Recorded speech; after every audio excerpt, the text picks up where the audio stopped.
Hey, what's up, everyone? Back again with another video. Turn up, we lit.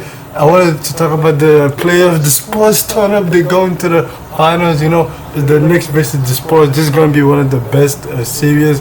I just watched a little bit of the OKC, and I'm gonna give a little bit of what I think is gonna happen.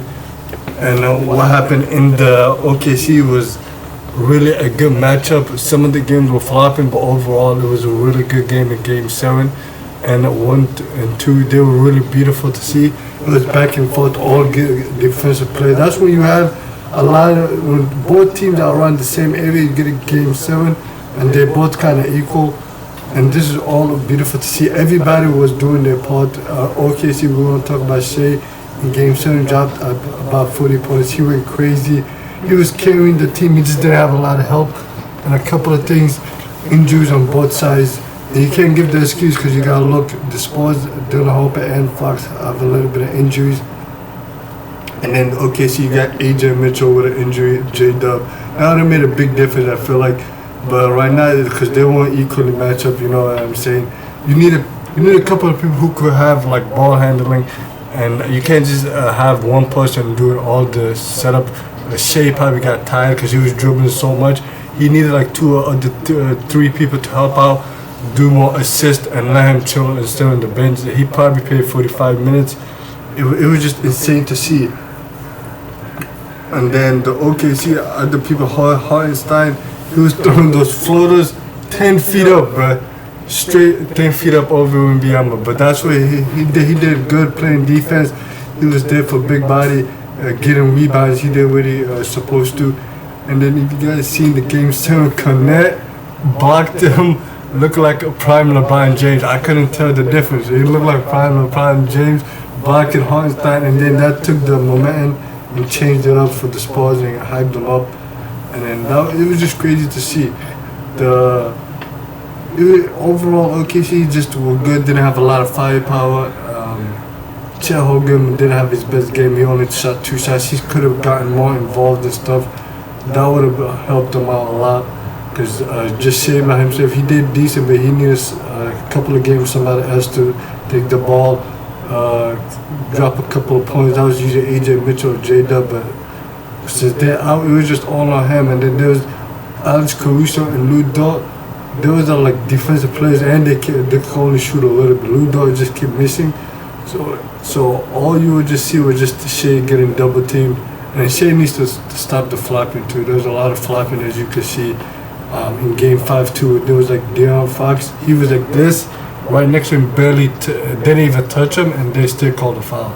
So that's why I think this is like a good rivalry, and that's why the OKC gets so much hate from everybody. That was really bad to see. And Chet Holmgren and stuff was getting like dunked on and all of that, because you got to see that they're foul baiting, so everybody's coming after them. They're foul baiting. Chet Holmgren and Shea both are known for that. Everybody wants to dunk on them and all of that. But overall, it was a good series. And then now the Knicks versus Spurs. That's going to be a good matchup. But I want to talk a little bit about the Spurs. Dylan Harper, Stefan Casa, they were doing good. Stefan Casa had a good poster over Hartenstein. That was crazy to see because he jammed it up. It was like he just went over the top of someone footer, but that's tough to do because he's way shorter. And Dylan Harper, he's the main point guard.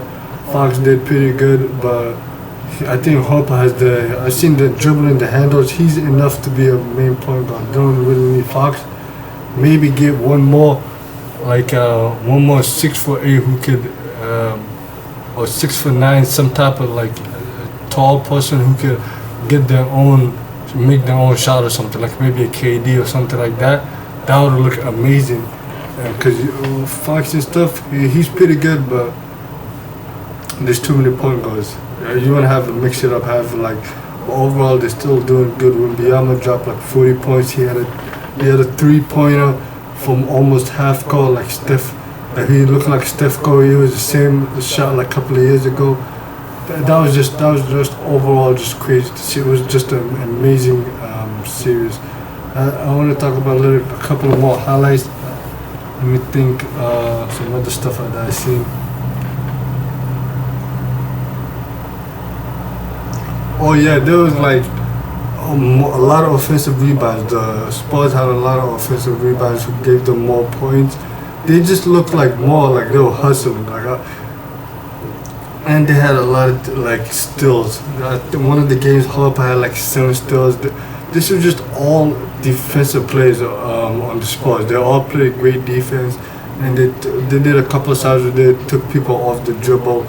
It was just crazy. It was unmatched. I feel like the OKC definitely needed like a couple of more plays. Other than that, this was not a good matchup because it was just they had too much.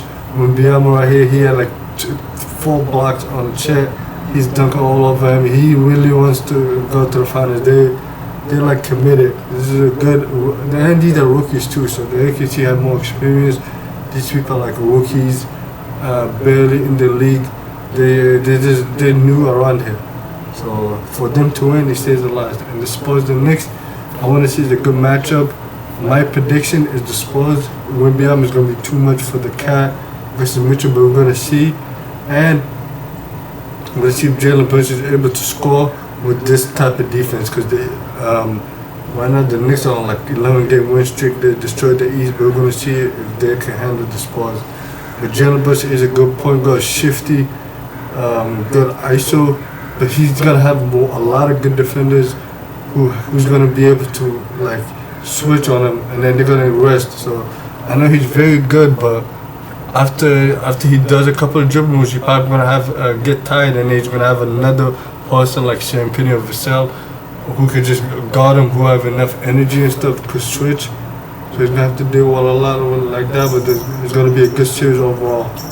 But that's what's up. Make sure to sub up. The favorite game of 54 is the tweet. Make sure to support. I'll do more videos in the future.